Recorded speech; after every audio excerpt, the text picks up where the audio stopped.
ह्रीं भुवनेश्वरीय ह्रीं नमः। नमस्कार दोस्तों, आज गुप्त नवरात्रि के चौथे दिन मैं आप सभी के समक्ष महाविद्या भुवनेश्वरी देवी की कथा प्रस्तुत कर रही हूँ। आइए शुरू करते हैं। जयकारा महामाई दा, बोल साचे दरबार की जय। आप सभी को गुप्त नवरात्रि के चौथे दिन की हार्दिक शुभकामनाएं। 10 महाविद्या में चौथी महाविद्या के रूप में भुवनेश्वरी देवी का संबंध इस संपूर्ण चराचर ब्रह्मांड से है। इनका नाम 2 शब्दों के मेल से बना हुआ है, भुवन और ईश्वरी, जिसका अर्थ है समस्त ब्रह्मांड की ईश्वरी। भुवनेश्वरी देवी के 3 नेत्र, 4 भुजाएं और मस्तक पर चंद्रमा शोभायमान है। तीनों लोकों का तारण करने वाली यह देवी अपने हाथों में माला, गदा, राजदंड और अभय मुद्रा धारण किए हुए है, जिसमें गदा शक्ति का, राजदंड व्यवस्था का, माला नियम का और आशीर्वाद मुद्रा प्रजा पालन की भावना का प्रतीक है। माँ भुवनेश्वरी देवी का आसन सर्वोच्च सत्ता का प्रतीक है। देवी भुवनेश्वरी को मूल प्रकृति, सर्वेश्वरी, सर्वरूपा, विश्वरूपा, जगत माता, जगत धात्री आदि कई नामों से जाना जाता है। भुवनेश्वरी देवी मूल प्रकृति स्वरूप में स्वयं प्रकृति के रूप में विद्यमान है और सर्वेश्वरी देवी के स्वरूप में यह संपूर्ण जगत की ईश्वरी हैं। सर्वरूपा देवी ब्रह्मांड के प्रत्येक तत्व में विद्यमान है। विश्वरूपा संपूर्ण विश्व का स्वरूप इन्हीं देवी भुवनेश्वरी के रूप में स्थित है। जगन माता संपूर्ण जगत, तीनों लोकों की देवी जन्मदात्री हैं। अपने जगत धात्री रूप में भुवनेश्वरी देवी समस्त जगत का पालन पोषण करती हैं। आइए अब शुरू करते हैं देवी भुवनेश्वरी की कथा।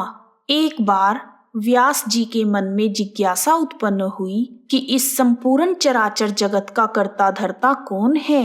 अपनी जिज्ञासा को शांत करने के लिए उन्होंने नारद जी से यह प्रश्न किया। तब नारद जी ने व्यास जी से कहा, एक बार मेरे मन में भी यही प्रश्न उठा था।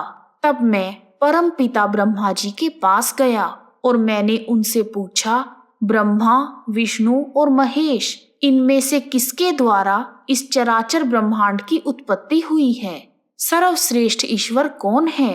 तब ब्रह्मा जी ने नारद जी से कहा, प्राचीन समय में जल प्रलय के बाद केवल 5 महाभूतों की उत्पत्ति हुई, जिसके कारण ब्रह्मा जी कमल से उत्पन्न हुए।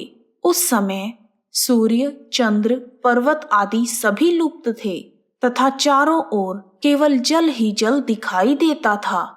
ब्रह्मा जी कमल कर्णिका पर ही आसन जमाए विचरने लगे। उन्हें यह भी ज्ञात नहीं था कि इस महासागर के जल से वह कैसे प्रकट हुए तथा उनका निर्माण और पालन करने वाला कौन है। तब उन्होंने दृढ़ निश्चय किया कि वह अपने कमल के आसन का मूल आधार देखेंगे। तदनंतर उन्होंने जल में उतरकर कमल के मूल को ढूंढने का प्रयास किया, परंतु वह अपने कमल आसन के मूल तक नहीं पहुंच पाए। उसी क्षण आकाशवाणी हुई, तुम तपस्या करो। तब ब्रह्मा जी ने कमल के आसन पर बैठकर हजारों वर्षों तक तपस्या की। कुछ समय बाद पुनः आकाशवाणी हुई कि सृजन करो, परंतु ब्रह्मा जी यह समझ नहीं पाए कि क्या सृजन करें तथा कैसे करें। वह यही सब सोच रहे थे कि उनके सम्मुख मधु और कैटभ नाम के 2 महादैत्य उपस्थित हुए तथा वह दोनों ब्रह्मा जी से युद्ध करना चाहते थे, जिन्हें देखकर ब्रह्मा जी भयभीत हो गए। तब वह अपने कमल आसन के नाल का आश्रय लेकर महासागर में उतर गए, जहां उन्होंने एक अत्यंत सुंदर और अद्भुत पुरुष को देखा, जो मेघ के समान श्याम वर्ण के थे तथा उन्होंने अपने हाथों में शंख, चक्र, गदा तथा पद्म धारण किया हुआ था। शेषनाग की शैया पर शयन करते हुए ब्रह्मा जी ने श्री हरि विष्णु भगवान को देखा। उन्हें देखकर ब्रह्मा जी के मन में जिज्ञासा उत्पन्न हुई और वह सहायता के लिए आदि शक्ति देवी की स्तुति करने लगे, जिनकी तपस्या में वह सदा ही लीन रहते थे। परिणाम स्वरूप निद्रा स्वरूपी भगवान विष्णु की योग माया उनके शरीर से बाहर आ गई। वह देवी दिव्य अलंकार, आभूषणों तथा वस्त्र आदि धारण किए हुए थी और वह आकाश में विराजित हुई। जैसे ही योग माया बाहर आई, भगवान विष्णु जाग गए। उसके बाद उन्होंने 5000 वर्षों तक मधु और कैटभ नामक महादैत्यों से युद्ध किया। इतने लंबे समय तक युद्ध करते हुए भगवान विष्णु थक गए। वह अकेले ही युद्ध कर रहे थे। दूसरी ओर दोनों दैत्य भाई बारी बारी युद्ध कर रहे थे। अंततः उन्होंने अपने अंतःकरण की शक्ति योग माया से सहायता की प्रार्थना की। तब देवी ने उन्हें आश्वासन दिया कि वह उन दोनों दैत्यों को अपनी माया से मोहित कर देंगी। आदि शक्ति भवानी की माया से मोहित होकर दोनों दैत्य भाई भगवान विष्णु से कहने लगे, हम दोनों तुम्हारी वीरता से प्रसन्न हैं, तुम हमसे वर मांगो। तब भगवान विष्णु ने मधु और कैटभ से कहा, मैं केवल इतना चाहता हूँ कि तुम दोनों अब मेरे हाथों से मारे जाओ। तब मधु और कैटभ ने देखा कि चारों ओर जल ही जल है और उन्होंने भगवान विष्णु से कहा, ठीक है, तुम हमारा वध ऐसे स्थान पर करो जहाँ जल ना हो और ना ही स्थल हो। तब विष्णु भगवान ने दोनों दैत्यों को अपनी जंघा पर रखकर अपने चक्र से उनका मस्तक काट दिया। इस प्रकार भगवान विष्णु ने मधु और कैटभ का वध किया, परंतु वह तो केवल निमित्त मात्र ही थे। उस समय उनकी संहारक शक्ति से शंकर भगवान की उत्पत्ति हुई, जो संहार के प्रतीक हैं। तब ब्रह्मा, विष्णु तथा शंकर जी ने देवी आदि शक्ति महामाया की स्तुति की, जिससे प्रसन्न होकर देवी ने ब्रह्मा जी को सृष्टि की रचना, विष्णु जी को पालन और शंकर जी को संहार का दायित्व सौंपा। तब ब्रह्मा जी ने आदि शक्ति से प्रश्न किया कि अभी चारों ओर केवल जल ही जल है। पंच तत्व आकाश, वायु, पृथ्वी, अग्नि, जल, गुण, तन्मात्राएं तथा इंद्रियां कुछ भी व्याप्त नहीं हैं और तीनों देव शक्तिहीन हैं। तब देवी ने मुस्कुराते हुए उस स्थान पर एक सुंदर विमान को प्रस्तुत किया और तीनों देवताओं को विमान में बैठकर अद्भुत चमत्कार देखने का आग्रह किया। जैसे ही तीनों देव विमान पर बैठे, तभी वह विमान आकाश में उड़ने लगा और वह वायु की गति से चलता हुआ एक सागर के तट पर पहुंच गया। वहां का दृश्य अत्यंत मनोहर था तथा नाना प्रकार की पुष्प वाटिकाओं से सुसज्जित था।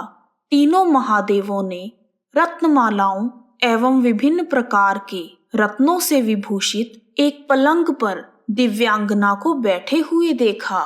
उन देवी ने रक्त पुष्पों की माला तथा रक्तांबर धारण किया हुआ था।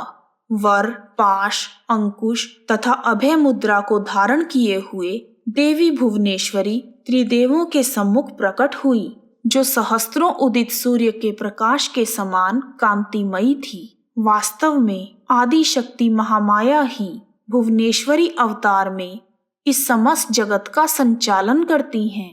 देवी समस्त प्रकार के श्रृंगार एवं भव्य परिधानों से सुसज्जित थी तथा उनके मुखमंडल पर मंद मुस्कान शोभा पा रही थी। उन भगवती भुवनेश्वरी देवी को देखकर तीनों देव आश्चर्यचकित रह गए और सोचने लगे, यह देवी कौन है? ना तो यह अप्सरा है, ना ही गंधर्वी और ना ही देवांगना। यह सोचते हुए तीनों संशय में पड़ गए। तब उन सुंदर देवी के संबंध में भगवान विष्णु ने अपने अनुभव से कहा, यह साक्षात देवी जगदम्बा महामाया हैं। साथ ही यह देवी हम तीनों और संपूर्ण चराचर जगत की कारण रूपा हैं। महाविद्या देवी शाश्वत मूल प्रकृति रूपा हैं, सभी की आदि स्वरूप ईश्वरी हैं तथा इस जगत की कारण रूपा हैं। इन योग माया महाशक्ति को योग मार्ग से ही जाना जा सकता है। उसके बाद वह तीनों देव भगवती भुवनेश्वरी की स्तुति करने के लिए उनके चरणों के पास गए। जैसे ही ब्रह्मा, विष्णु तथा महेश विमान से उतरकर देवी के सम्मुख जाने लगे, देवी ने उन्हें स्त्री रूप में परिणीत कर दिया तथा वह भी नाना प्रकार के आभूषणों से अलंकृत तथा वस्त्र धारण किए हुए थे। तत्पश्चात तीनों देव स्त्री रूप में देवी के सम्मुख जाकर खड़े हो गए। उन्होंने देखा कि असंख्य सुंदर स्त्रियां देवी की सेवा में तत्पर हैं।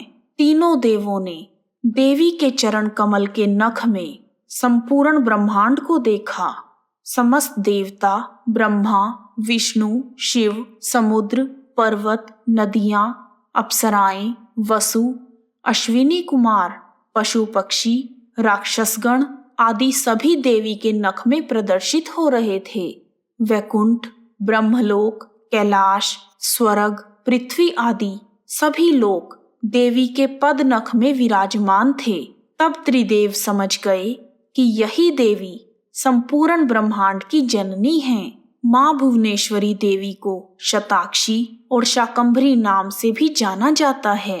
दुर्गम नामक दैत्य के अत्याचारों से संतप्त होकर सभी देवता, ऋषि तथा ब्राह्मणों ने हिमालय पर जाकर सर्व कारण स्वरूपा देवी भुवनेश्वरी की आराधना की थी। देवताओं, ऋषियों तथा ब्राह्मणों की आराधना से प्रसन्न होकर देवी अपने हाथों में बाण, कमल पुष्प तथा शाक मूल धारण किए हुए प्रकट हुई थी। अपने भक्तों को भूख प्यास से व्याकुल देखकर देवी ने अपने नेत्रों से सहस्त्रों अश्रु जल धारा प्रकट की तथा इस जल से संपूर्ण भूमंडल के सभी प्राणी तृप्त हो गए।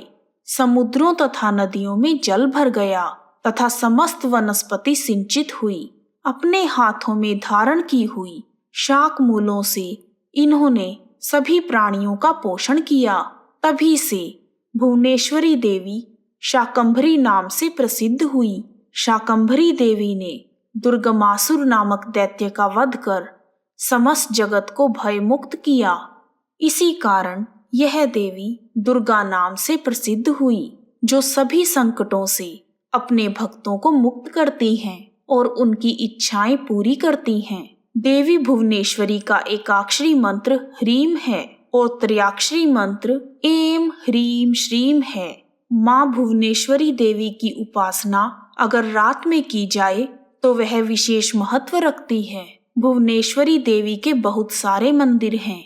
खास तौर पर दक्षिण भारत में श्री विद्या उपासक उनकी उपासना करते हैं। श्रीलंका के उत्तरी भाग में नैनातिवु मणिपल्लवम एक शक्तिपीठ है जो भुवनेश्वरी देवी को समर्पित है। देवी भुवनेश्वरी को समर्पित एक नाथ मंदिर चंदन नगर पश्चिम बंगाल में है, जहां सावन के महीने में भुवनेश्वरी देवी की पूजा होती है। और देवी का एक मंदिर तमिलनाडु के पुदुकोट्टई प्रांत में भी है। पुरी में स्थित जगन्नाथ मंदिर के अंदर भी देवी भुवनेश्वरी का मंदिर है तथा देवी सुभद्रा की उपासना भुवनेश्वरी देवी की तरह ही की जाती है। भुवनेश्वरी देवी का एक मंदिर गुजरात के गोंडल में स्थित है, जो 1946 में बनाया गया था। माँ भुवनेश्वरी देवी का सबसे पुराना मंदिर उत्तरी गुजरात के गुंजा प्रांत में है। महाराष्ट्र के सांगली जिले में बिलावली में कृष्णा नदी के तट पर माँ भुवनेश्वरी देवी का मंदिर है। उड़ीसा में समलेश्वरी तथा कटक चंडी मंदिर में देवी भुवनेश्वरी की पूजा होती है। केरल प्रदेश के कालीकट शहर में 900 साल पुराना देवी भगवती का मंदिर है। कामाख्या मंदिर के अंदर भी भुवनेश्वरी देवी का ही मंदिर है। हिमाचल के कुल्लू प्रांत में देवी भुवनेश्वरी का एक मंदिर है, जहां उन्हें जगन्नाथी के नाम से पूजा जाता है और वर्ष में 2 बार उनके सम्मान में मेले का आयोजन किया जाता है।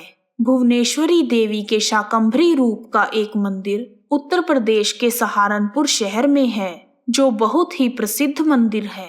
इस प्रकार माँ भुवनेश्वरी देवी की कथा पूर्ण हुई। बोलो जयकारा महामाई दा, बोल साचे दरबार की जय। यदि आपको वीडियो पसंद आया है तो कमेंट बॉक्स में माँ का जयकारा लगाना ना भूलें। आप सभी का हार्दिक धन्यवाद। जय माता दी, जय भुवनेश्वरी देवी।